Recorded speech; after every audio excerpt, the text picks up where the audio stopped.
23 tahun lalu, Harjuno Darpito dinobatkan menjadi Raja Kesultanan Yogyakarta ke-10 menggantikan ayahnya, Sri Sultan Hamengkubuwono ke-9.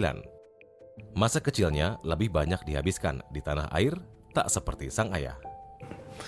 Jadi yang sekolah di Nederland itu tidak hanya beliau sendiri, 5 orang.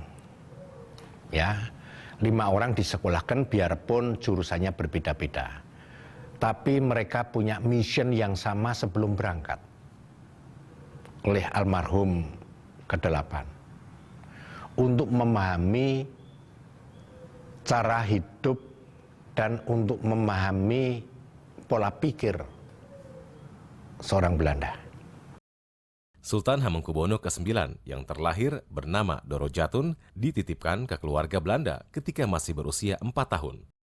Di keluarga yang membesarkannya, Doro Jatun dipanggil dengan nama Henky, nama yang diadopsi dari Pangeran Hendrik, suami Ratu Belanda Wilhelmina.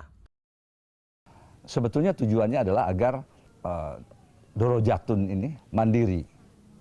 Kalau ditempatkan dalam keluarga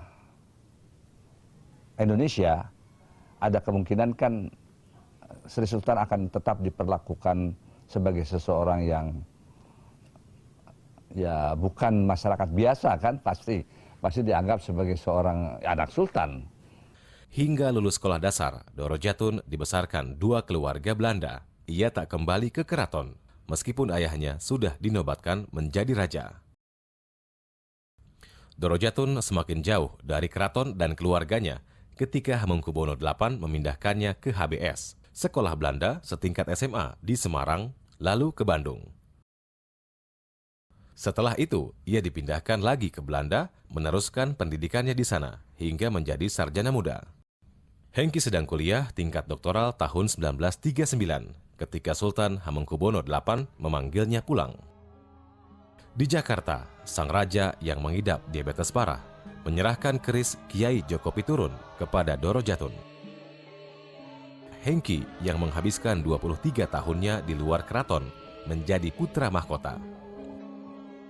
4 hari kemudian, 22 Oktober 1939, Sultan Hamengkubuwono ke-8 wafat.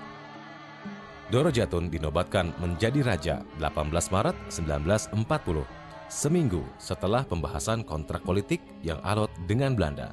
Usianya baru 28 tahun ketika bergelar Hamengkubuwono ke-9. Belanda menyerah kepada Jepang 2 tahun setelah Doro Jatun dinobatkan. Tokoh-tokoh nasional seperti Soekarno dan Hatta memilih bekerja sama dengan Jepang sebagai strategi mendapatkan kemerdekaan. Tapi semua ada ongkosnya. Indonesia harus menyediakan tenaga romusa guna mendukung Perang Asia Timur Raya, di mana Jepang akan menghadapi negara-negara sekutu. Tapi Hamengkubuwono IX punya siasat. Beliau banyak punya kuda kalau untuk upacara-upacara. Itu sudah diambil Jepang. Peninggalan-peninggalan Belanda untuk rel kereta api dan sebagainya itu yang besi baja itu juga diambil semua. Katanya mau dikirim ke Thailand sama Burma gitu.